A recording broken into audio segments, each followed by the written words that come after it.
Olá, meu nome é Lucas Oliveira, estamos aqui com Carlos Germano, um dos maiores ídolos da história do Vasco, ex-goleiro, segundo jogador com mais partidas pela camisa do Vasco, multicampeão, campeão da Libertadores em 98, campeão brasileiro em 97, entre tantos outros títulos.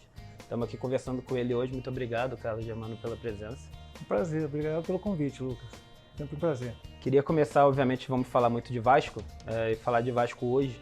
O Vasco, nesse momento, vem de apenas uma derrota em 6 jogos, né? Está num momento de crescente no campeonato. Ao que você acredita essa recuperação do Vasco na tabela e na temporada? Lucas, a gente não fez um primeiro turno bom, né? Clube muito criticado, time muito criticado. A gente até começa bem, o brasileiro, né? Mas a gente não consegue manter o nível que teve das primeiras partidas, as 3 primeiras partidas, né? E o Vasco veio caindo. Eu acredito que esse segundo turno, o time do Vasco é um time um pouco mais experiente. Eu acho que o Vasco estava precisando, né, de jogadores mais experientes, mais rodados, né, com condição de vestir a camisa do Vasco e numa situação difícil poder puxar para ele a total responsabilidade. Era o que o Léo estava tentando fazer, né, no primeiro turno, apesar de jovem, mas estava tentando fazer.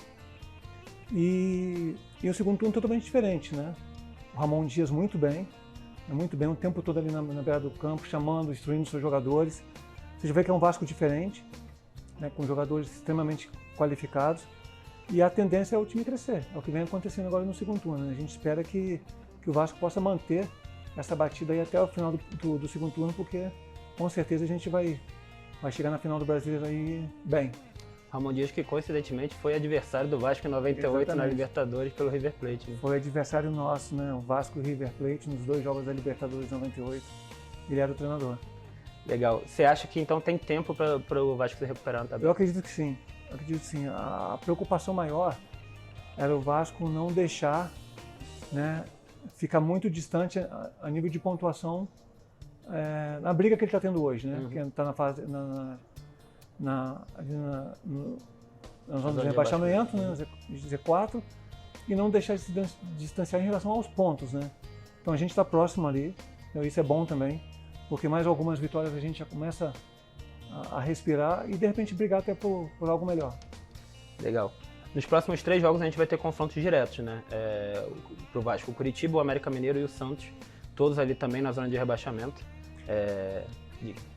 Não, fica à vontade. Não, eu ia falar só que você já viveu o campo muito, né? Mais de 600 jogos pelo Vasco. Como uma vitória como essa do Fluminense na última rodada pode impactar nessa sequência? Importantíssimo, né? Já um clássico, né, nacional, Vasco Fluminense. E o Fluminense é uma equipe que está jogando uma Libertadores da América e muito bem.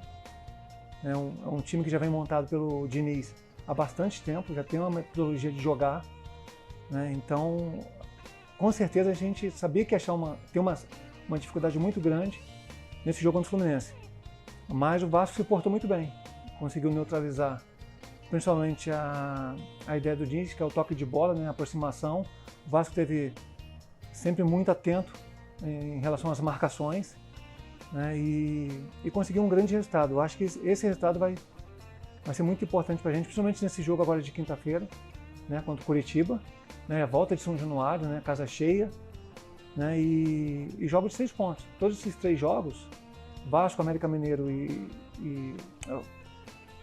Curitiba, América Mineiro e Santos, são jogos de 6 pontos, né, concorrente direto ali numa briga, né, numa situação delicada na competição, e o Vasco vai ter que fazer por onde, né, sair bem nesses jogos. Depois, a gente pode falar que depois de Verratti, Medel, Paulinho, Praxedes, Payet, a volta de São Januário vai ser o grande reforço do Vasco? O grande reforço do Vasco, São Januário. A nossa casa sempre foi assim, nunca foi diferente, né? São Januário é a nossa casa, onde a gente consegue marcar com pressão, não somente o que o Ramon Dias vai pedir, mas também em relação ao torcedor, o tempo todo cantando em cima do time adversário. Qualquer adversário que vai jogar em São Januário sabe que é difícil. Até a chegada já é muito difícil, né? E quando você pisa num gramado, você vai ver um Vasco crescendo, um Vasco querendo sair de uma situação indelicada, né? E com certeza a pressão vai ser muito grande. São Januário vai ser crucial para o Vasco nesse segundo turno. O Vasco tem histórico, né, de grandes goleiros, mas também nas quedas recentes que a gente teve, a gente sofreu um pouco com a posição em alguns anos. Como você vê o Léo Jardim, que é o dono da posição atualmente, e além dele o Ivan, que é muito bem visto pela torcida, mesmo não jogando tanto?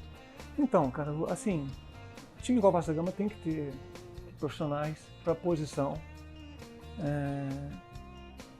de qualidade, né? Profissionais com condição de vestir uma camisa de Vasco, uma camisa do Palmeiras, uma camisa do Grêmio. Então, o Léo Jardim e o Ivan vieram nessa situação. Nós temos meninos realmente muito bem preparados ali dentro, mas são jovens, né? Nada melhor do que estar treinando com o Léo Jardim, treinando com o Ivan para pegar a experiência. E o que é mais bacana é que o Léo Jardim começou muito bem o Nacional, né? Muito bem. E eu acredito muito que o Léo Jardim vai ser um diferencial para a gente. Tanto ele como o Ivan, se tiver que jogar, um diferencial nessa reta final do Vasco da Gama. Legal. Depois de muitos anos como preparador de goleiros no Vasco, você deixou o clube no começo de 2021, quando chegou o Marcelo Cabo. Como é que se deu essa saída? Ficou alguma mágoa ou era o fim de um ciclo? Como é que foi isso? Não, eu sinceramente, eu fui pego de surpresa, até porque o presidente Salgado me conhece há muitos anos, desde quando eu era infantil no Vasco. Eu, sinceramente, achei que fosse continuar no clube, né? Mas as mudanças, né? E também acho que as pessoas que vieram para assumir o futebol do Vasco também já tinham outros profissionais que já estavam pensando em colocar no profissional do Vasco, até mesmo na base, para fazer um trabalho. É toda uma mudança, né? E foi o que aconteceu. O Salgado buscou esses diretores executivos, né? Gerentes de futebol, onde também tinham profissionais que eles acreditavam, que já tinham trabalhado junto, né? E com confiança para poder trazer para o Vasco da Gama. Mas você sente falta da rotina do clube? Sinto falta, né? O Vasco da Gama é um clube que me criou, né? E a gente sente falta de estar em São Januário, ali no trabalho, dia a dia, né? Participar da formação dos meninos, isso é muito bacana. Então, se um dia te chamarem, você volta? Se tiver a possibilidade, fizer sentido? Papai do Céu permitir, sim, claro, vai ser muito bom. Sempre voltar a São Januário é muito bom, né? Voltar para trabalhar, né? E quem sabe lá na frente, né, a gente não vá novamente no Mundial e conquiste, né, o único título que falta pra gente ainda. Tá certo. Você, Carlos Germano, é o segundo jogador que mais atuou com a camisa do Vasco, como eu falei, né? São 632 partidas. Eu imagino que seja muito difícil, mas qual delas você tem mais fresca na memória? Qual te marcou mais? Rapaz, é bastante jogo, né, cara? Que o recordista nosso é o nosso saudoso Roberto Dinamite, né? Com mais de 1000 partidas vestindo a camisa do Vasco. E eu venho em segunda ali com 600 e poucas partidas, 632 partidas. Assim, é sempre muito bacana, né? Assim, o início, né? Eu acho que é o primeiro jogo ali com a camisa do Vasco, né? No time 90, né? Hã? Foi em 90, né? Em 90, é um sonho de criança, né? Você está na base ali durante 5 anos, né? Jogando, se preparando, aí você tem sua primeira possibilidade de vestir a camisa do time principal, né? Do seu coração, que você estaria a vida toda, né? Então tem um gostinho diferente. Acho que foi a primeira partida mesmo. É bem bacana. Legal. A gente completou, agora falando de outra partida certamente histórica, completou recentemente 25 anos do maior título da história do Vasco, que foi a Libertadores de 98. Recuperando um pouco aquele período, na sua opinião, quais foram os fatores principais que permitiram o clube a conquistar aquela taça que era tão sonhada pela torcida? Eu acho que foi a manutenção da equipe, né? A gente o Vasco é campeão brasileiro de 97. A gente perde 2 jogadores importantíssimos, né? Foi o Evair e o Edmundo, né? 2 jogadores de frente, mas traz também o Donizete e o Luizão. Mas a equipe do Vasco, do meio para trás, era a mesma equipe, né? Lógico que a gente não começa tão bem a Libertadores, né? A gente em 3 jogos só tinha 1 ponto. Né? Eu acho que a gente estava tentando mesmo era encaixar o Luizão e o Donizete ali, de que forma eles poderiam ser úteis para a gente naquele momento tão importante. Foi o que aconteceu. Assim, o time já era um time mais experiente, né? Tinha o Mauro Galvão, o Valber, né? Tinha uma turma já o Luizinho Quintanilha. Então não foi difícil. A chegada do Donizete e do Luizão, até mesmo eles entrarem no esquema que o professor Lopes estava pedindo para eles, né? Daí em diante, meu amigo, foi só o Vasco forte, do jeito que foi na Libertadores, chegando às finais. Legal. Falando um pouco agora de política do Vasco, quase, mas também a ver com 98, um companheiro seu daquele ano, o Pedrinho, recentemente deixou o posto de comentarista da Globo e tem enrolado alguns boatos de que ele pode sair como candidato à presidência do Vasco esse ano. O que você acha disso? Você vê com bons olhos? Paz, é